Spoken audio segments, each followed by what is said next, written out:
I have learned that the greatest and most guarded secret on earth today is the true bloodline of the nations. Like the woman at the well in Samaria, whose people had lived on the land for generations and believed that Jacob was her father, but he was not.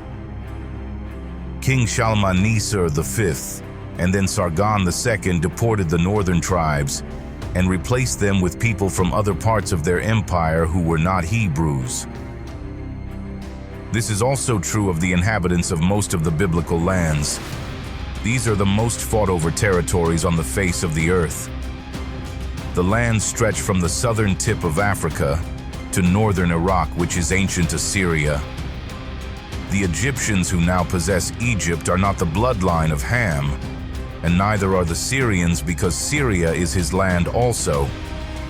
North Africa is the northern kingdom, and therefore the Arabs that presently occupy it are living on the promised land of God. Africa is the biblical land of Canaan that was given to Jacob as an inheritance, and many of the nations that Jacob was meant to cast out still live there today. I will list them in another presentation, but when I came across this word in Zechariah, I learned that the Canaanite would be living in the house of God until the millennial kingdom. As it is written, "And in that day there shall be no more the Canaanite in the house of the Lord of hosts." However, it would be impossible for us to understand this word unless we know the location of the house of God, because this does not refer to a temple in Jerusalem. The house of God is in East Africa, and the gate to his house is at the strait, at the Gulf of Eden. This is the location of the gate to God's house.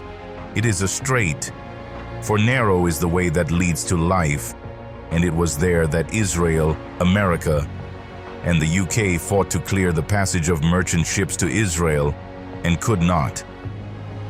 His house is in Mount Zion in Kenya, and by the word of the prophet, we are able to identify the bloodline of the people who live on the Horn of Africa as the descendants of Canaanites. It is at the Horn of Africa that we find Puntland, and in ancient Egyptian texts, during the reign of Pharaoh Hatshepsut in the 15th century BC, Punt was called the Land of God, and it is there that you find the gold of Ophir, frankincense, and myrrh. The Most High sees the division of the biblical lands as a covenant and oath, and Noah bound them all, saying a curse would come upon every one that sought to seize the portion which had not fallen to him by lot. This is why there will never be peace in the Middle East, and why the land of Shem, which includes Africa, was given to Jacob, because Canaan had refused his own portion and possessed the portion of Shem. And it seems that during the millennial reign, every nation will have to return to the original possession of their fathers. The strangers that now live in Africa must take note of this. Unless you can defeat the Most High and his armies in the valley of Jehoshaphat, you cannot remain in the promised land. In the millennial kingdom, the Messiah will rule the earth with a rod of iron.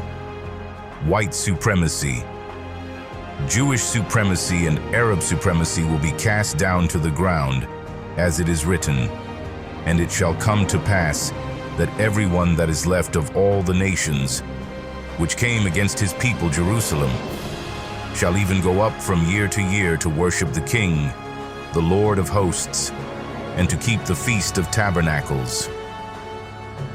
And Jacob will be a nation of kings and priests unto the Most High God.